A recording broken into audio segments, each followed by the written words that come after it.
Vamos abrir, irmãos, a palavra do Senhor em 1 João, capítulo 4, a partir do versículo 17. Continuaremos o estudo sobre o perfeito amor. Primeira carta de João, capítulo 4, a partir do versículo de número 17. Antes da leitura da palavra de Deus, eu convido os irmãos a curvarem suas frontes, suas cabeças, para orarmos ao Senhor. Vamos orar. Ó Senhor, nós te louvamos porque Tu és santo, santo, santo, Deus Todo-Poderoso, aquele que é, que era e que há de vir. Aquele que enviou o Seu único Filho, Cordeiro digno de ser morto, aquele que entregou a si mesmo antes da fundação do mundo e na plenitude dos tempos, veio para nos redimir, ser o nosso Redentor, derramou o seu sangue, cumpriu perfeitamente a Tua lei para nos dar a vida. Nós estamos aqui, Senhor, como prova viva, testemunho vivo de que o Senhor Jesus Cristo não morreu em vão, mas Ele morreu para resgatar o seu povo eleito, espalhado sobre a face da terra, todo aquele que nele crê. Abençoa-nos, ó Senhor Deus, mais uma vez, nos dando entendimento e compreensão da verdade revelada na Tua palavra, e que sejamos ensinados por Teu Espírito. Em nome de Jesus oramos. Amém. A partir do versículo de número 17 até o versículo de número 21, eu peço a atenção dos irmãos para a leitura da palavra de Deus. Nisto é em nós aperfeiçoado o amor, para que, no dia do juízo, mantenhamos confiança. Pois, segundo Ele é, também nós somos neste mundo. No amor não existe medo. Antes, o perfeito amor lança fora o medo. Ora, o medo produz tormento. Logo, aquele que teme não é aperfeiçoado no amor. Nós amamos porque Ele nos amou primeiro. Se alguém disser: amo a Deus, e odiar a seu irmão, é mentiroso. Pois aquele que não ama seu irmão a quem vê, não pode amar a Deus a quem não vê. Ora, temos da parte dele este mandamento, que aquele que ama a Deus, ame também a seu irmão. Nós começamos a aprender com a palavra do Senhor na mensagem anterior, que João agora ele está mais uma vez expondo seu ensinamento, o ensinamento do Evangelho sobre o amor de Deus por nós, seu aperfeiçoamento deste amor em nós e os seus benefícios. Quais são os benefícios que este amor aperfeiçoado produz para os filhos de Deus? Então nós começamos a ver e aprendemos o seguinte: no versículo 17, a primeira parte, podem olhar comigo novamente para o texto, por favor.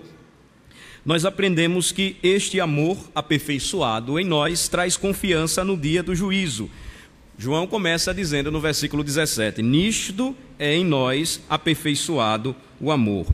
A ideia de aperfeiçoamento aí é de amadurecimento, é de completude, ou seja, nós somos a cada dia, a cada momento, aperfeiçoados em amor, e este amor aperfeiçoado é uma ação de Deus contínua em nossas vidas. Se iniciou no passado, mas continua a se desenvolver no presente. Então, esse amor traz confiança no dia do juízo, ele se aperfeiçoa diariamente na vida do crente.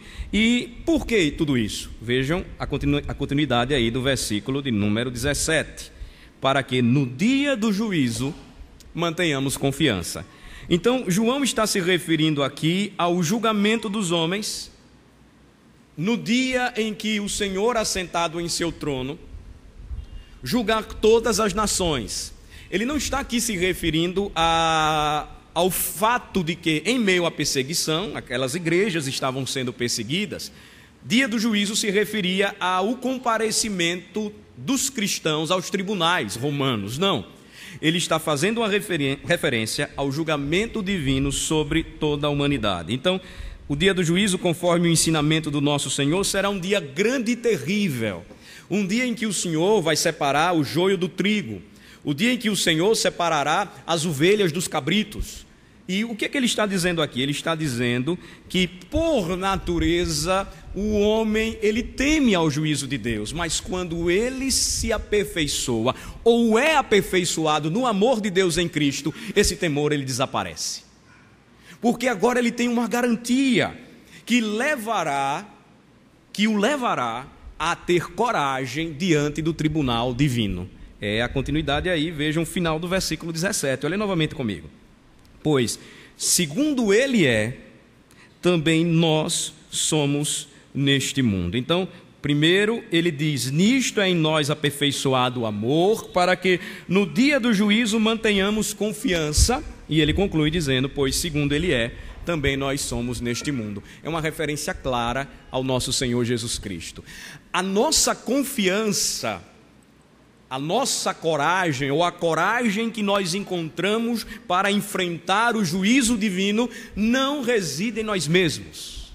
Não está em nós mesmos, porquanto somos fracos, somos vacilantes, somos facilmente dominados pelo medo. Mas o que é que nos faz enfrentar ou com coragem o dia do juízo e sabermos que ainda que os homens nos pressionem nesta vida, eles podem tirar matar o nosso corpo, mas não a nossa alma?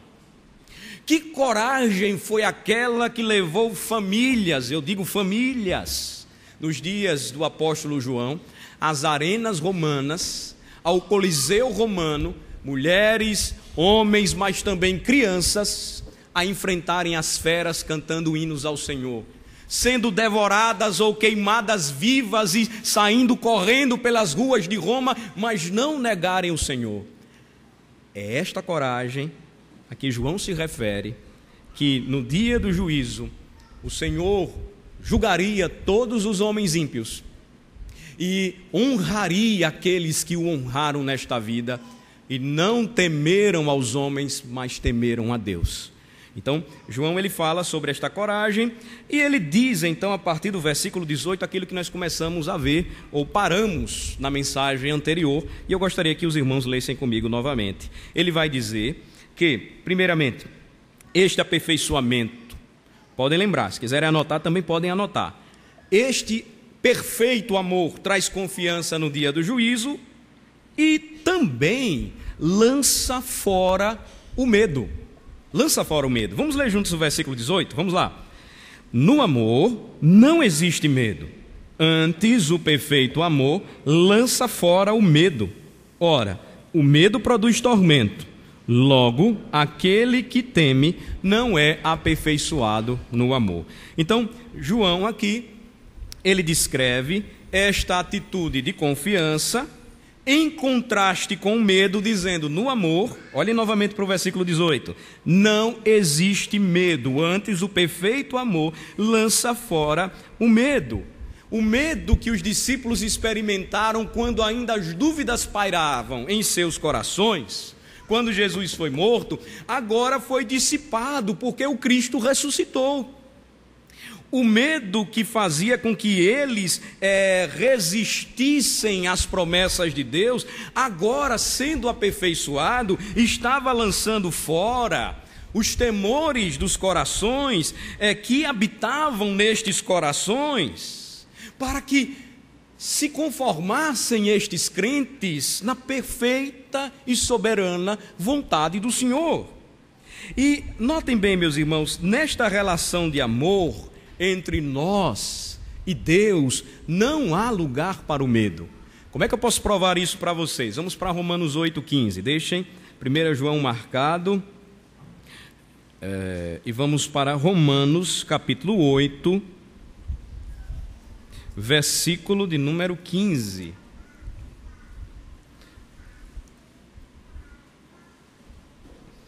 Romanos 8, versículo 15.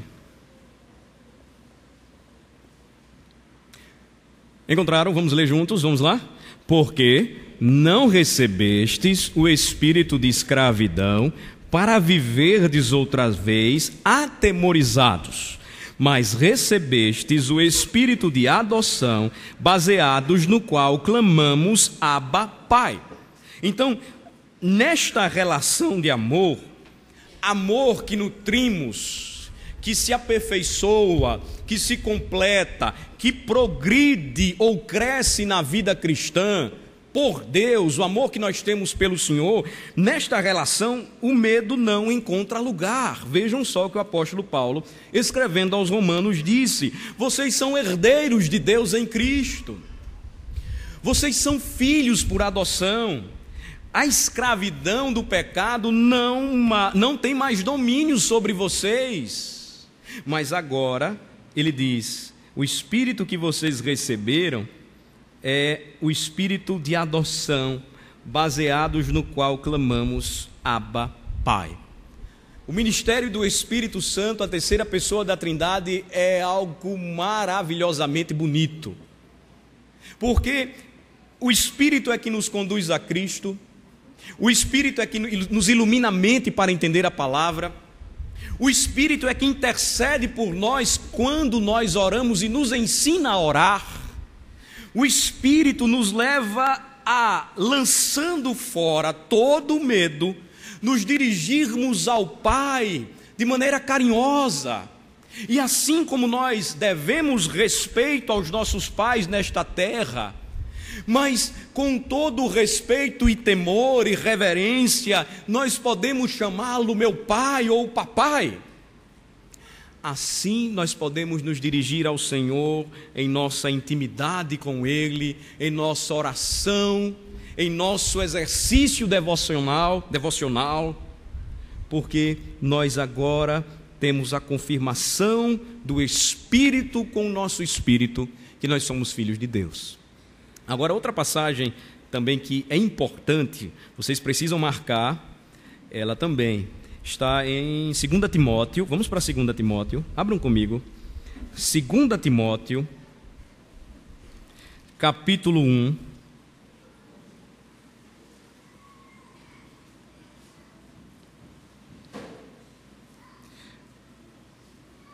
versículo de número 7.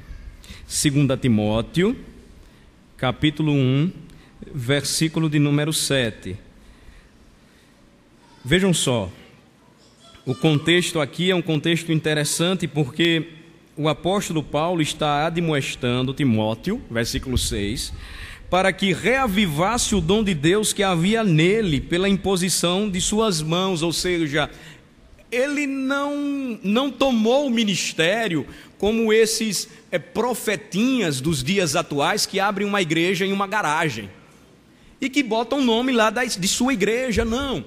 Ele está lembrando a Timóteo que, segundo uma sucessão apostólica, ele foi ordenado pelas mãos dos apóstolos para ser um presbítero. Do mesmo modo que essa sucessão até hoje, ela chega até nós, e nenhum ministro de uma igreja de Cristo é ordenado ou impõe sobre si suas próprias mãos, mas conservando as marcas da igreja verdadeira, pregação fiel, administração correta dos sacramentos e da disciplina, recebe dos presbíteros sua ordenação e vai ordenando outros em fidelidade, para não deixar que se apague o dom que Deus lhe concedeu para a pregação do Evangelho. E aí, vejam só, o apóstolo está dizendo, admoestando Timóteo, para que ele reavivasse o dom de Deus que havia nele. E o que é que ele diz no versículo de número 7? Vamos ler? Porque Deus não nos tem dado espírito de covardia, mas de poder, de amor e de moderação. Então, o que é que ele estava dizendo a Timóteo? Reavive o dom que existe em você. Ele estava enfrentando problemas seríssimos na igreja de Éfeso, porque aquela igreja estava sendo influenciada pelos falsos mestres. Estava havendo um verdadeiro rebuliço e revolução na igreja de Éfeso. Timóteo era um pastor jovem, por jovem, entendam, não 18, 20 anos, provavelmente 40 anos de idade, naquela época era ser jovem, porque ele tinha uma responsabilidade muito grande naquela igreja, de não permitir, juntamente com os demais presbíteros, que a igreja se desviasse. E aí o apóstolo diz, Deus não tem dado a você, nem a nós, a igreja, espírito de medo, temor ou de covardia, mas de poder. Que poder é esse? Mas recebereis sobre vós o Espírito Santo, recebereis poder, Atos 1:8, ao descer sobre vós o Espírito Santo, e sereis minhas testemunhas. Poder dado por Deus ao crente, não é para promover o seu nome, não é para promover o seu ministério, mas o poder que o Espírito concede ao crente é para testemunhar, e testemunhar o Evangelho de Cristo Jesus. Querem ver uma igreja cheia de poder?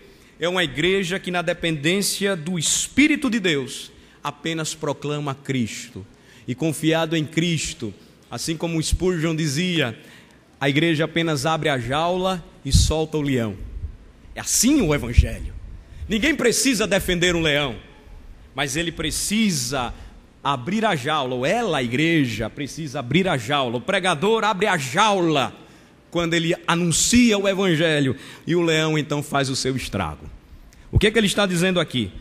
O Espírito que nós recebemos não é de covardia, de medo, mas de poder, de amor, para que, aperfeiçoados neste amor, amemos a Deus e, consequentemente, amemos o nosso próximo, não lhes negando a verdadeira palavra de Deus, e, por conseguinte, também de moderação. A moderação não é deixar de mexer naquilo que precisa ser consertado.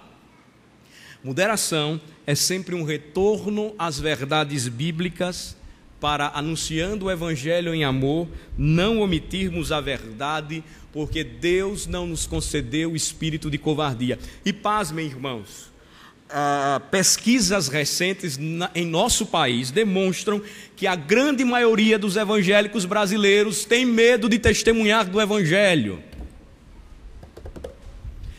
A grande maioria dos evangélicos brasileiros às vezes passam por um lugar, por uma escola, por uma faculdade, pelo trabalho, e ninguém nem sabe ou imagina que ele foi ou que ele era cristão. É sintomático, é perigoso, é problemático, porque se nós recebemos esse espírito de poder, de amor e de moderação, diz o apóstolo Paulo no versículo 8 o quê? Vamos ler juntos? Vamos ler? Não te envergonhes, portanto, do testemunho de nosso Senhor. Vamos ler? Nem do seu encarcerado que sou eu.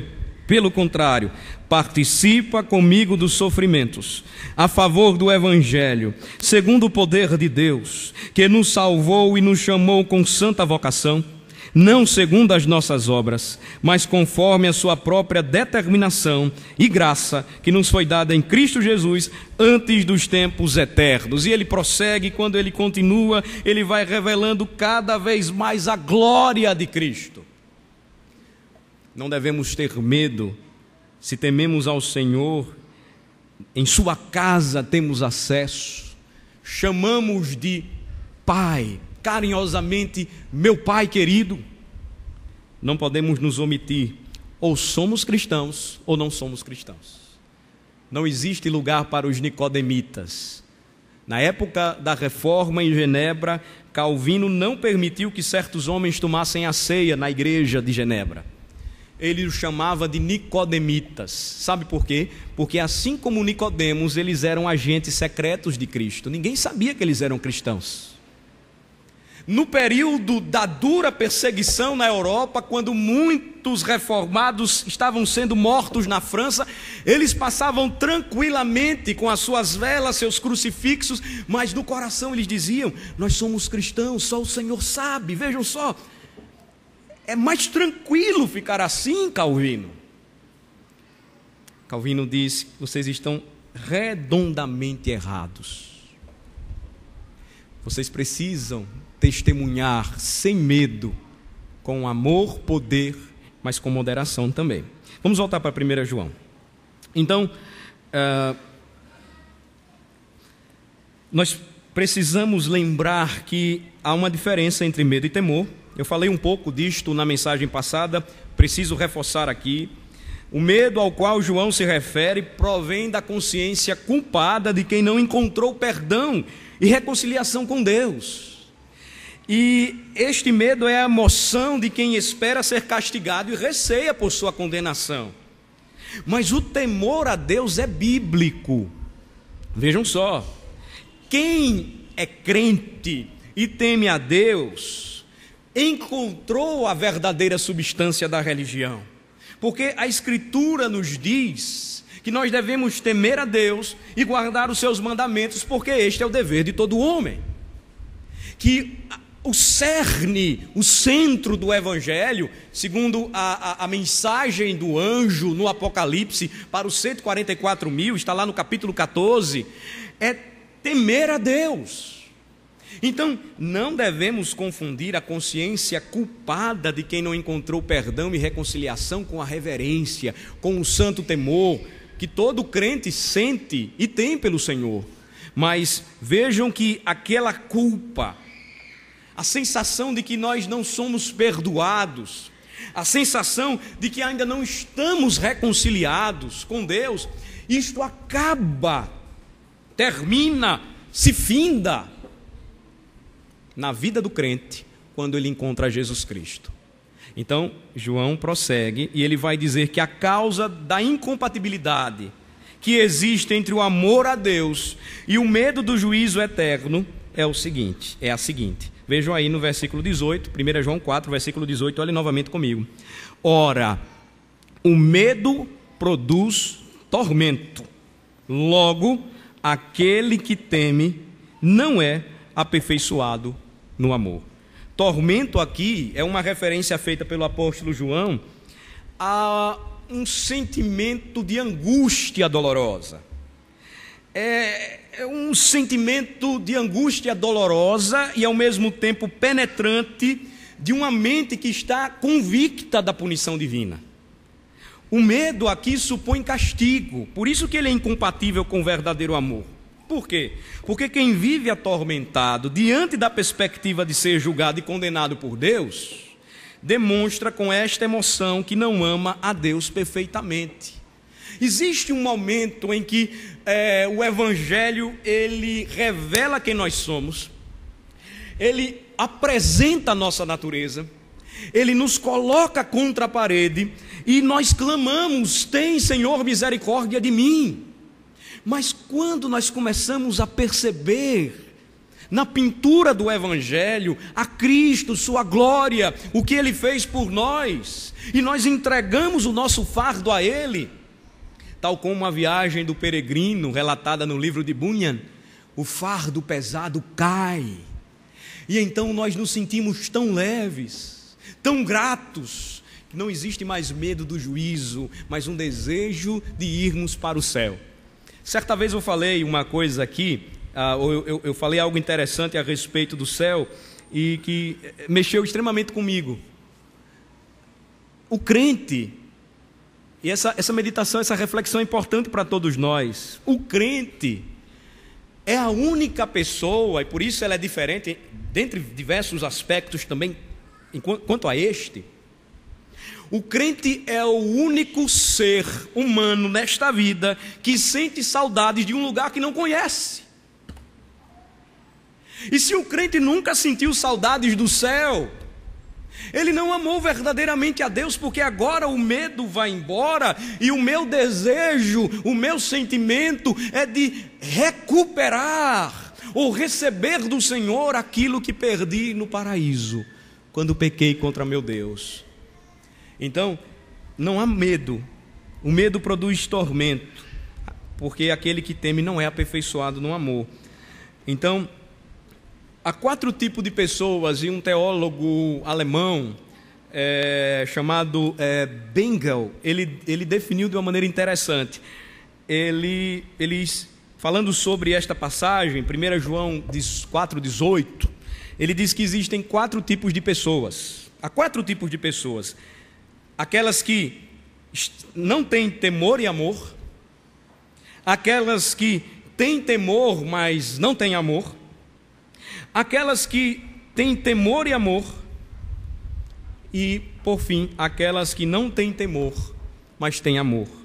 O que é que o apóstolo João desejava para aqueles crentes e qual é o desejo de Deus para nós? É que nos enquadremos naquele tipo de pessoa sem temor, que não tem temor, mas com amor, que ama profundamente e tem aperfeiçoado em seu coração o amor pelo Senhor, o amor pelo Senhor.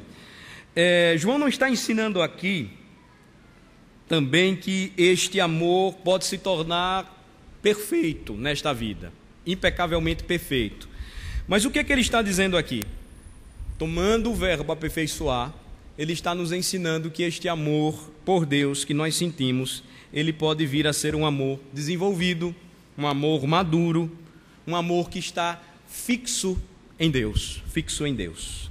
Para a gente concluir a mensagem desta manhã, vamos ler juntos o versículo de número 19 agora. Nós vimos que o perfeito amor, ele traz confiança no dia do juízo. Vamos lembrar aqui juntos. Ele lança fora o medo. E agora no versículo de número 19, ele começa em Deus. Ele não começa na gente. Essa é uma razão muito importante que nós precisamos aprender mais. Vamos ler o versículo 19 juntos. É um versículo pequeno. Vamos ler? Nós amamos porque Ele nos amou primeiro. Vamos dizer de novo? Nós amamos porque Ele nos amou primeiro. Então, o que é que João está revelando agora aos seus leitores originais? Que o amor perfeito que o crente tem por Deus é resultado do amor de Deus por nós. Então, nós amamos porque Ele nos amou primeiro, nos ensina que Deus primeiro amou os cristãos ao escolhê-los de forma livre e soberana, antes da fundação do mundo, de entre toda a humanidade, para serem seus filhos em Cristo Jesus. Então, a consciência de tão grande amor produz inevitavelmente amor de Deus da parte daqueles que por Ele são amados. Por que nós amamos a Deus? É simples, porque Ele nos amou primeiro. Mas quando nós vamos olhar este ensinamento no Evangelho, nós vamos perceber que o amor de Deus é imensurável. Por quê? Porque não havia nada de bom em nós para que Ele nos amasse. Mas Deus amou o mundo de tal maneira que deu o seu Filho unigênito para que todo aquele que nele crê não pereça, mas tenha vida eterna. É a mensagem gloriosa do Evangelho. Existe outra retribuição que possamos dar a Deus se não amá-lo? Eu penso que não. De modo que a causa de nosso amor a Deus não reside em nós mesmos, como se fosse uma iniciativa nossa. O Evangelho, ele está sendo maculado, distorcido, quando nós afirmamos que a iniciativa deve partir do homem, que o homem é que decide amar ou não a Deus, quando a Bíblia diz que nós amamos porque Ele nos amou primeiro. Não é o pastor Alain que está dizendo, é a própria Escritura, e se nós cremos que a Escritura é a palavra de Deus, não pensemos que estamos aqui por nossos próprios méritos. Não imaginemos que a oportunidade que temos recebido do Senhor de ouvir a sua mensagem é porque eu me levantei, o despertador tocou, eu troquei minha roupa e vim para a igreja. Se a minha motivação de vir à igreja for outra, senão este ato de gratidão pelo grande amor de Deus por mim e por minha casa, então eu estou enxergando a igreja de uma maneira totalmente equivocada. O que é a igreja? A igreja é a comunidade dos santos. O que é a igreja? A igreja é o corpo de Cristo. Quem é Cristo? É o nosso maravilhoso Redentor. O que Cristo fez por nós, deu a sua vida por nós como uma grande prova de amor. O maior exemplo de herói que nós temos. Não o herói que os homens esperam, mas o herói que se entregou e calado, morreu por mim, morreu por vocês, morreu por seus filhos. Esse é o nosso Redentor maravilhoso. Então, o seu amor, o amor de Deus é o incentivo, é o motivo e a causa moral do nosso amor. Nós só amamos corretamente se entendermos isso, irmãos. Agora, nós vamos deixar para a próxima mensagem a última parte dada a exiguidade do nosso tempo, o tempo curto que nós temos. Mas na próxima mensagem nós vamos trabalhar o seguinte: versículos 20 e 21 tratarão de forma prática como este amor aperfeiçoado ele se torna experimental para a nossa vida. É tão comum hoje o crente desigrejado. Essa expressão até, eu acho que vai fazer parte do nosso vernáculo. O crente desigrejado. Desigrejado é um indivíduo que se diz crente, mas não comunga com nenhuma igreja. Desigrejado é aquele crente que está sendo assistido pela internet e recebe orientações pastorais online. Vejam só, eu não estou me referindo aos irmãos que não podem estar aqui conosco por questões de saúde, por questões de força maior. Eles queriam estar aqui, mas não podem. Eu estou dizendo daqueles que têm condições, mas eles não querem envolvimento com nenhuma igreja. Sabe por quê, pastor? Eu não quero ninguém se metendo em minha vida. Eu não quero ninguém tendo comunhão comigo. A minha comunhão é online. João vai nos mostrar na próxima mensagem que esse verdadeiro amor, ele vai se revelar quando nós amamos os nossos irmãos também. E isso é extremamente importante. Mas, se Deus permitir, na próxima mensagem nós veremos isto. Vamos orar. Vamos agradecer a Deus pela meditação, pelo estudo desta manhã.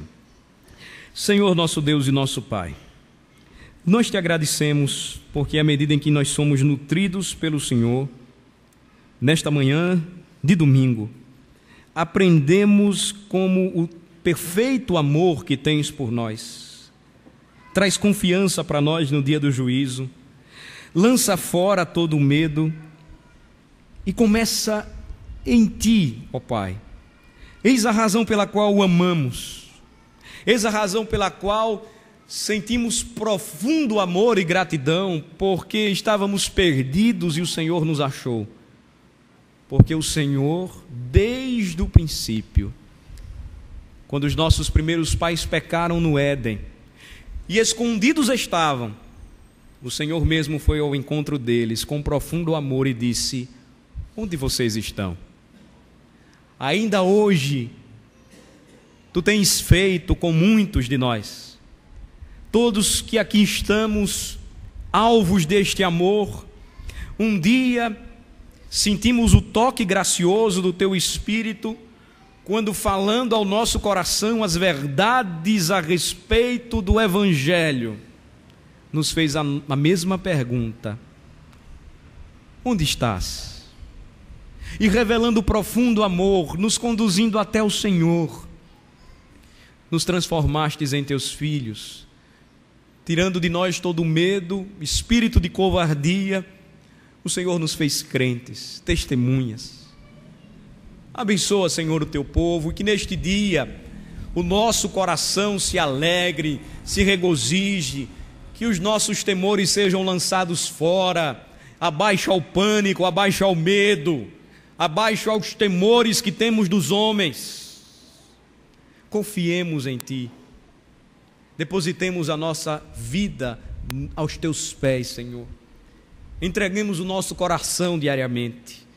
E que este dia seja um dia de alegria, de regozijo, porque ao recebermos a Tua santa palavra, não saímos os mesmos, mas somos aperfeiçoados na graça e no conhecimento de Jesus Cristo, em amor. É no nome de Jesus que nós oramos e agradecemos por Tua maravilhosa palavra, Senhor. Amém. Amém.